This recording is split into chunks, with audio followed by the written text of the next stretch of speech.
So let's go back into WTO acronym. That stands for what? Again? World Trade Organization. All right. So what is the mission? Okay. Please, can you read that? First of all. So this one, first one is administering World Trade Organization trade agreements. Second, handling trade negotiations and disputes, monitoring national trade policies, providing technical assistance and training for, I can't see your mark. For developing countries? Okay. And enhancing cooperation with other international organizations. So as the word indicates, right, it's dealing especially with trading, okay? Trading rules, trading disputes, and how to handle trading. The next one, which is I'm pretty sure you have heard about it, the IMF. What is that? International IMF. Yeah.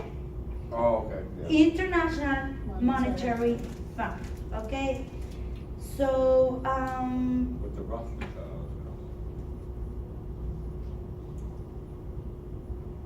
So together with the World Bank, both of them were established after the Second World War, okay, in 1944. The Rothschild family. Yeah. Since Since the Second World War, to assist, basically to establish standards, okay, and regulations for international business. Okay, so please, could you read why was the IMF established for? The IMF was established to promote international monetary cooperation, facilitate the expansion and balanced growth of international trade, promote exchange stability, assist in the establishment of a multilateral system of payments, make its resources available under adequate safeguards to membership? Members Experiencing balance of payments difficulties. Okay, who can help me with this? Multilateral system of payments. What could you say? Multilateral system of payments. What's that? So what it is because it's an international monetary fund, you have different currencies, which Yeah. have different rates. So Uh-huh. your payment, you think it's different, it's gotta compute everything, so it's all these different payments coming in, but it's kinda, how do you say, It's computed? centralized. Yeah. Yeah, it How to- centralizes it, yeah. Yeah, centralized computing. Centralizing Converting computing and making currency. sure that there is we're not talking, That they're balanced. Mhm. to Yeah. balance it out Checks as and well. balances. Yeah. Okay. So it's like converting of currency. Correct. That's what we were talking about before as well. Something that we have to take into account as well. Are we going to make the business in what currency? If we work with different currencies, what will be the interest if it changes? Because projects usually don't, they last more than a month. They can be years. And this is something that you have to take into account. And the IMF is like an organization that helps. Okay. Of course, the World Bank. You know about that because of the discussion, correct? Let's go.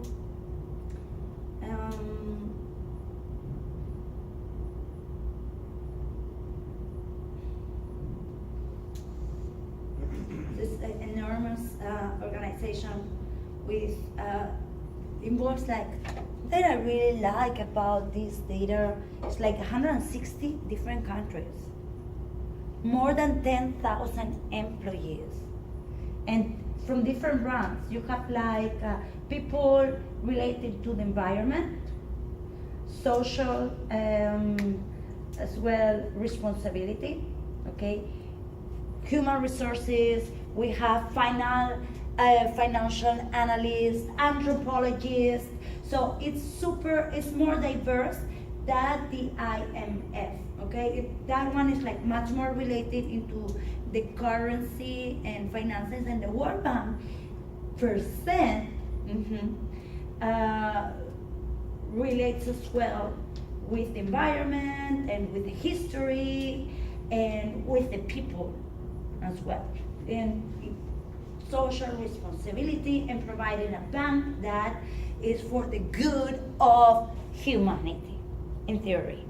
That's why it was established for. Okay?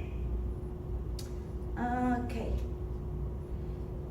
So those are, we were talking about the economic agency. In our discussion, we went over as well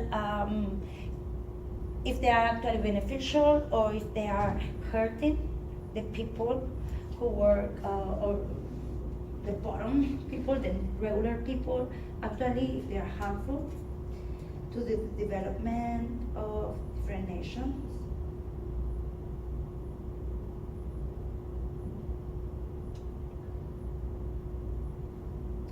Globalization of markets and production. Okay, let me see if I find a question for you that I had here.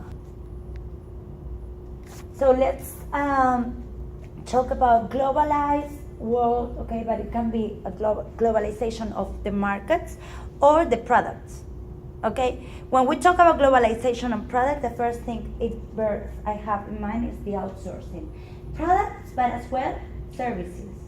Outsourcing of products and services. Give me one example, a typical example of outsourcing of services. Nike. Accounting. Accounting, what else? Nike. That would be a company, not just the company itself. Outsourcing of services. I like accounting. Accounting, what else? When you have a problem with your mobile or Yeah. you call and you hear an accent. Talking about the help, Call centers. Call centers, Indian. Yeah. Yeah. Indian are number one for English-speaking countries. And they actually are, some of them are so good, they change their names and they take classes how to sound American or how to sound British. Outsourcing, big outsourcing in Latin American countries and European countries. Okay, actually Spain, all right, the outsourcing comes from Morocco. It's unbelievable, people, the way they speak, they sound like Spaniards. Because before we had outsourcing from Argentinian and Chilean, and some people didn't like the accent, is very different. And then now the big outsourcing of Telefonica, okay, it's in Morocco. So it can be outsourcing of services, but one outsourcing of products that you were mentioning, it was Nike. Basically, Donald Trump, that was saying, don't produce in China, right? His company was producing his shirts in China, for instance. Or outsourcing of products in Mexico as well from European countries. Or China. Before everything was made in Korea, right? Now everything is made in China. Even big design companies. So it's outsourcing of products. But what about that of the markets? Please, could you read for me then? The globalization of markets. Yeah. It refers to traditionally separate national markets that are merging into single global marketplace. Preferences of national consumers converge into international norm. Okay, a good example of globalization of markets would be McDonald's.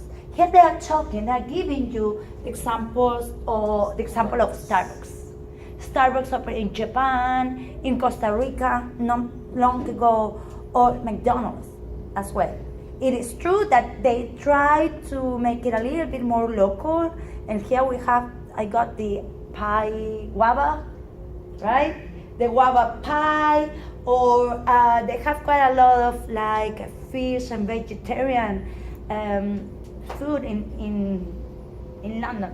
When I was a student, I was working at Burger King when I was 18, my first summer, right?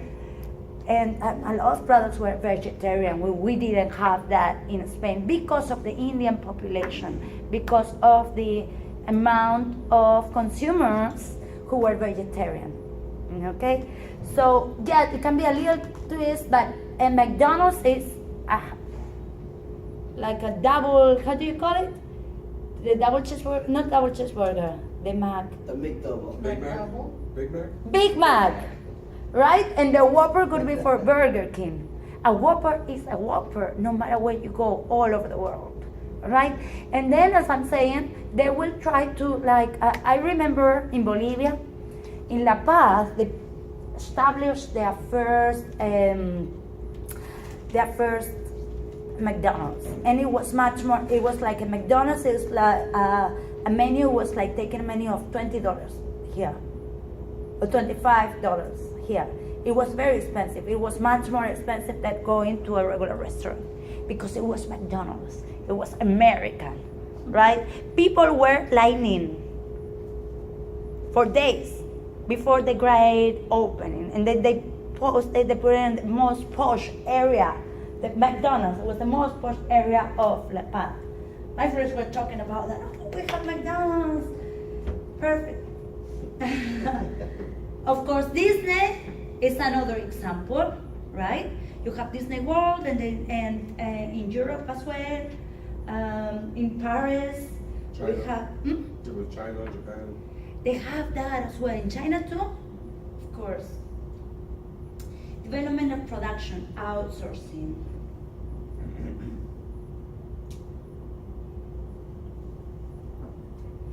So, what does the outsourcing consist of?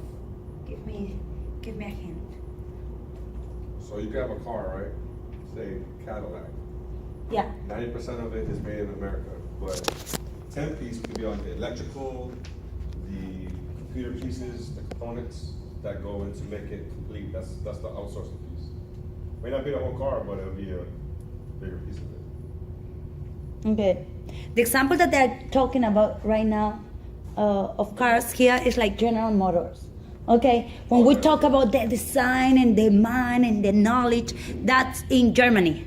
But actually, where are they putting all the pieces together? It's assembled in Korea. But they have components in Japan, in Taiwan, in Singapore, right?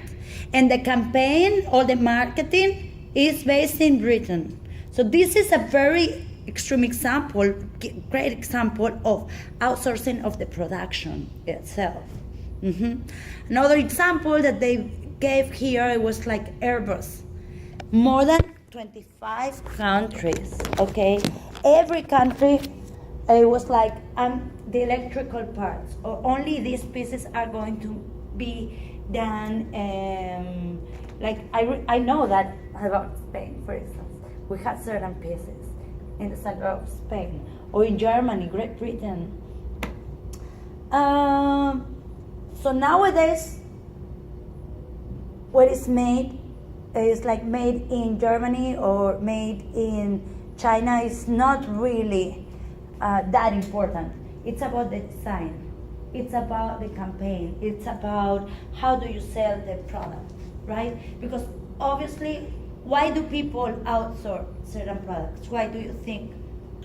Cost of labor. Yeah. labor. Number one reason, cost of labor. Okay, it's so much cheaper, correct, to assemble or make the soccer balls in India or in Cambodia than here in America. Cost of labor. And another reason, and we can see that here with the Airbus, for instance. Diversifying of the globalization. Profitability. What do you mean with profitability? Because if they're saving all that overall, right, and like the cost of to make the thing complete, and they sell it, they come back to the United States, so what it costs maybe $1,000 to sell to make it, but they sell it for $20,000 to make all that profitability. Yeah, but it's like certain. It's how can I say? It's much more specific, and they are mastering. Okay, in this country or in this region, they are number one in electrics. and they are doing those electronic components, and they know that they do the cluster and they are number one, and therefore it's going to be cheaper as well, but they are number one on that. So that's why you want to make those products in that place. So there's specialties. Hey, that's it. Specialization. Correct. Very good. Now, the second big trend of globalization, all that we are talking about, that was related to economics, right? This second part is like about people. Globalization in cultural aspects. So we do have to take into account not only the cultural differences that we were seeing with Hofstede, but also about the political situation, the governmental situation. What are the rules? What are the boundaries? How the boundaries and the type of trade that they have between countries. Can you tell me, guys? And this is very. You should know this, okay? Between what is that business association of trade that they have between the USA, Canada, and Mexico? That was the North. The North American Trade Agreement. Yeah. Something. NAFTA. Yeah. NAFTA? Yeah. Correct. Okay. Another example in Europe. Oh, for that one? What would be another example for That's you? Gosh, this is what that's. In Europe, it's not only cultural, but as well, it's not only economical, but as well cultural. European Trade Agreement. Okay. EAU, PT, no. What is that called?